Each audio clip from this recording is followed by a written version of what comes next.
All right, rise and shine, everyone. 6 o'clock here on your Monday. Hope you all had a wonderful weekend. Jason and Alicia here with you as we coast into a brand new week. Yeah, hopefully it starts off on the right foot. So let's get over to Guy Brown. You do have some storms rolling in, though, possibly later today. I have storms rolling in later today, Alicia, you're right. But also the heat, right? We're cranking up the heat today with highs, making it to the upper 80s and low 90s. And we're already starting off the morning with temperatures above the 70-degree mark. 71 right now with the southwest wind at 13 miles per hour. But a beautiful start to the day, as you can see from that camera behind me. Beautiful sunrise out there. 91 this afternoon, mostly sunny until storms start to move in this afternoon. Southwest wind at 10 to 15 miles per hour. Hey, let's take a look at your morning planner. Maybe you're grabbing some breakfast this morning. 72, 8 a.m. going into 9 a.m. We're already at 75 above that, and then 80 by 11 with sunshine. West-southwest winds at 11 miles per hour. I'm timing out showers and storms this evening, so stick around. I'll have microcasts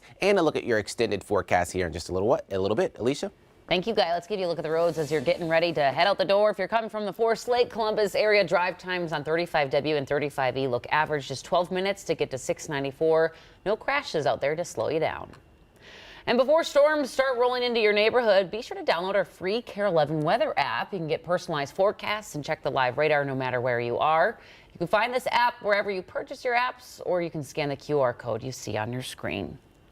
We have new details this morning about the controversial hiring and then firing of former MPD officer Tyler Timberlake. Within the last 15 hours, Chief Brian O'Hara responded with what he knew about Timberlake's background. In a statement, O'Hara says on his second day working at MPD, he observed Timberlake's interview. Timberlake was hired after that. O'Hara went on to say that he didn't know about the video you see here capturing Timberlake in this use of force incident in another state until after granting a media inquiry about it. Timberlake was charged but found not guilty of assault. CC is live in Minneapolis with more details about the fallout here. CC, good morning. Hi, good morning. So back in April, when Chief O'Hara was asked about Timberlake's hiring, he said he was extremely concerned about what he had just learned about Timberlake.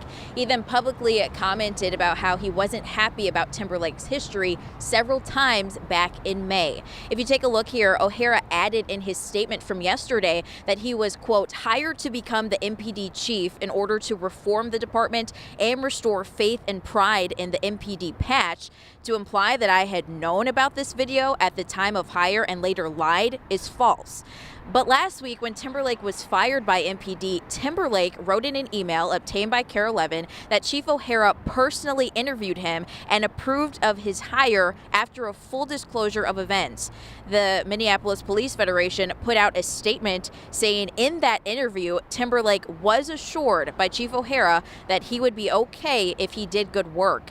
But in O'Hara's statement released Sunday, as you mentioned, he says he only observed Timberlake's interview, and he claims that at the time he didn't know about the video capturing Timberlake's use of force incident. But once he saw that video, he says he immediately ordered an investigation into MPD's hiring practices. All right, Cece, we've heard Chief O'Hara's side on all of this. Has Timberlake responded at all? Well, back in May, Timberlake did send an email to city leaders asking Chief O'Hara to, quote, stop defaming him. No word yet on if Timberlake is considering filing a lawsuit. Guys. All right, CC Gaines reporting live for us with the latest. Thank you. Well, taking a live look from the Uptown Theater this morning after a car crashed into the newly renovated building last night.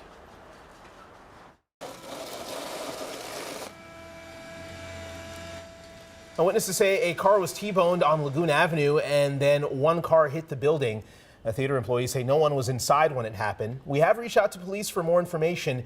The theater just reopened a month ago as a multi-purpose venue after being closed for 2 years.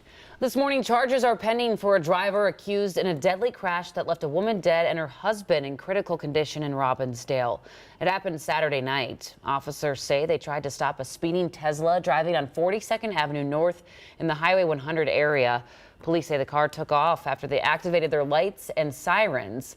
The officer followed policy and disengaged. The Tesla then collided with a minivan. At the point of impact, it could have been 100 miles an hour. You look at this and you look at the tragedy that this truly is. And is this over a speeding ticket? I mean, it's mind-boggling. Police say the driver of the Tesla was a 20-year-old Minneapolis man. He is under arrest for probable cause of criminal vehicular operation. Charges could come as soon as today. This morning, the St. Paul Fire Department says fireworks may be to blame for apartment building fire over the weekend. You're looking at pictures from the scene on the 1300 block of St. Paul Avenue. Fire officials say they found firework debris where that fire started, and people heard fireworks as well. All 17 apartments in the building are damaged, forcing 30 people from their homes. Firefighters say it caused about $2 million in damage. For the first time in more than 10 years, there are reported cases of anthrax in animals living here in Minnesota. The Board of Animal Health tells us multiple cows and a horse in Kittson County have it. The disease impacts the lungs and causes ulcers to infected animals. State health officials say anthrax cases in animals are not a public risk, but people who have had contact with animals who died of anthrax should talk with their doctor. If you own livestock, the state recommends keeping your animals up to date on their vaccines. In just days, the Twin Cities will be busy again as Summerfest kicks off at Target Field. It comes just about a month after Mayor Frey went over his plan to revitalize downtown Minneapolis. Since then, we've seen Twin Cities Pride, Taylor Swift, and Taste of Minnesota bring in hundreds of thousands of people. Businesses in the area say they thrive when big events are in town, but when big events are not in town, they're struggling. Minneapolis Downtown Council President and CEO Steve Kramer says events are the biggest part of downtown's revitalization. People coming back to do things that you can only do downtown has really been a leading edge of our recovery, and I think that helps to restore confidence generally in the environment downtown. Twin Cities Summerfest is this Friday and Saturday, and then next week, the Minneapolis Aquatennial starts on the 19th. Target, Best Buy, and Amazon are all kicking off their deal days this week. It's a great way, of course, to save on school shopping, but don't forget to save those receipts. I'm Gordon Severson. Back to school shopping season is just around the corner, and if you want to save a little extra, save those receipts. The Minnesota Department of Revenue says parents have two options to save money on taxes: the K-12 education credit and the K-12 subtraction. With the credit, tax officials say the average family could save around $261. There are income limits, though. The average subtraction is about $1,200, and it doesn't have any income limits. Tax officials say you can claim things like paper, pens, notebooks, musical instruments, computers and software, and even tutoring. So save those receipts.